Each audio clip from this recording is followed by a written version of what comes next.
తెలుగుదేశం పార్టీకి గట్టి పట్టున్న జిల్లా. ఆ నగరంలో 2019 ఎన్నికల్లో కూడా ఓటర్లు టీడీపీని బలపరిచారు. రాష్ట్రం అంతా చంద్రబాబుకి ఎదురుగాలి వీసిన వైజాగ్ వాసులు మాత్రం పసుపు జెండాను ఆదరించారు. అలాంటి విశాఖ వాసులకు ఇప్పుడు ఆశల గండి కొట్టే ప్రయత్నం జరుగుతోంది. ఇప్పుడు విశాఖకు పట్టుకొమ్మ లాంటి ఆంధ్రుల హక్కుగా చెప్పుకునే విశాఖ ఉక్కుని నీరుగార్చేస్తున్నారు. వైజాగ్ స్టీల్ ప్లాంట్ ప్రైవేటీకరణ ప్రయత్నాలు ముమ్మరమైపోయాయి. ఇప్పటికే గడిచిన 8 నెలల కాలంలో చూస్తే అంటే 2015లో సుమారుగా 3,500 మంది కార్మికుల్ని ఇంటికి పంపేశారు. మొత్తం స్టీల్ ప్లాంట్ సామర్థ్యాన్ని తగ్గించేశారు. అంటే ఉత్పత్తి కోసం అవసరమైనటువంటి కార్మికుల సంఖ్యను తగ్గించడం ద్వారా తాము ఎలాంటి చర్యలు తీసుకున్నా జనం నుంచి ఎటువంటి ప్రతిఘటన లేకుండా చేసుకునే ప్రయత్నానికి కేంద్ర ప్రభుత్వం పూనుకుంది. కార్మికుల సంఖ్యను కుదించడం ద్వారా మిగిలినటువంటి సిబ్బందిలో అభద్రతాభావాన్ని పెంచే ప్రయత్నం చేశారు. ఎవరైనా ప్రైవేటీకరణకు వ్యతిరేకంగా మాట్లాడినా, ఎలాంటి నిరసనలకు పూనుకున్నా సమస్య తీవ్రమవుతుంది అనే సంకేతాన్ని స్టీల్ ప్లాంట్ యాజమాన్యం పంపించింది. అలాంటి అభిప్రాయాన్ని కార్మికుల్లో కలిగించిన తర్వాత ఇప్పుడు ప్రైవేటీకరణ ప్రయత్నాలు ముమ్మరం చేసింది.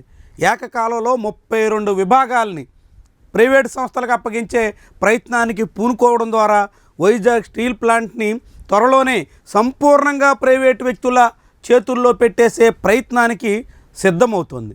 దీని మీద ఇప్పటికే అనేక రకాల అభ్యంతరాలు వస్తున్నప్పటికీ కేంద్ర ప్రభుత్వం ఖాతరు చేస్తున్న దాఖలాలు లేవు. గతంలో 2019 నుంచి 24 మధ్య వైజాగ్ స్టీల్ ప్లాంట్ని ప్రైవేటు పరం చేసేయాలని కేంద్రం చాలా గట్టిగా ప్రయత్నాలు చేసింది. కానీ వైఎస్ జగన్మోహన్ రెడ్డి ముఖ్యమంత్రిగా ఉండగా ఆయన అడ్డంకి పెట్టడంతోనే స్టీల్ ప్లాంట్ ప్రైవేటీకరణ జరగలేదు అంటూ కేంద్ర ఉక్కు గనుల శాఖ మంత్రి కుమారస్వామి అధికారికంగా వెల్లడించారు. అంటే జగన్మోహన్ రెడ్డి హయాంలో కాపాడిన వైజాగ్ స్టీల్ ప్లాంట్ని కూటమి హయాంలో చంద్రబాబు, పవన్ కళ్యాణ్ ఉమ్మడి ప్రభుత్వంలో ఇప్పుడు పూర్తిగా ప్రైవేటు వాళ్ళకి కారు చౌకగా కట్టబెట్టేసే ప్రయత్నం జరుగుతోంది. వైజాగ్ స్టీల్ ప్లాంట్ అంటే మొత్తం అక్కడున్న భూములు, యంత్రాలు, ఇతర మొత్తం విలువ సుమారుగా 4 లక్షల కోట్ల రూపాయలు చేస్తుంది.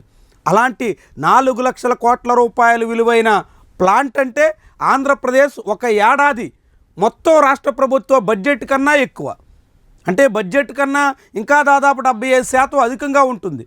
అంతటి విలువైనటువంటి స్టీల్ ప్లాంట్ని ఈరోజు కారు చౌకగా ప్రైవేటు వాళ్ళ చేతుల్లో పెట్టే ప్రయత్నానికి కూటమి ప్రభుత్వం పూనుకుంటుంటే చంద్రబాబు, పవన్ కళ్యాణ్ కళ్ళప్పగిచ్చి చూస్తున్నటువంటి వైనం మీద స్టీల్ ప్లాంట్ కార్మికులు గగ్గోలు పెడుతున్నారు. జగన్మోహన్ రెడ్డిని కాదని చంద్రబాబు, పవన్ కళ్యాణ్ని నమ్మినందుకు, గాజువాకలో రాష్ట్రంలోనే హయ్యెస్ట్ మెజారిటీ అందించినందుకు, అదేవిధంగా వైజాగ్ ఎంపీకి ఆంధ్రప్రదేశ్లో ఉన్నటువంటి 25 మంది ఎంపీల్లోనూ హయ్యెస్ట్ మెజారిటీ సాధించినట్టుగా నిలిపినందుకు ఇలాంటి అన్యాయం చేస్తారా అంటూ ఇప్పుడు స్టీల్ ప్లాంట్ కార్మికులు, కార్మిక సంఘాల నేతలు తీవ్రంగా వాపోతున్నారు. మొన్నకు 11,000 కోట్ల రూపాయలు కేంద్ర ప్రభుత్వం తీసుకొచ్చామనే మాటలు చెప్పి ఆ నిధులను కూడా కేవలం బుక్ అడ్జస్ట్మెంట్గా పరిమితం చేసేసి ప్లాంట్ ఉద్ధరణ కోసం ఏ మాత్రం ఉపయోగపడకుండా చేసినటువంటి కేంద్ర రాష్ట్ర ప్రభుత్వాలు ఇప్పుడు ప్లాంట్ని చాలా వేగంగా ప్రైవేటీకరణ చేసేసే ప్రయత్నాలకు పూనుకోవడం అందరినీ నిరాశకు గురి చేస్తుంది. ఆంధ్రప్రదేశ్కి మోదీ హయాంలో కొత్తగా ఒక్క పెద్ద పరిశ్రమ వచ్చిన దాఖలా లేకపోగా ఉన్న పరిశ్రమలనే సాగనంపేస్తున్నటువంటి వైనం మీద చాలా ఆందోళన అయితే వ్యక్తమవుతోంది.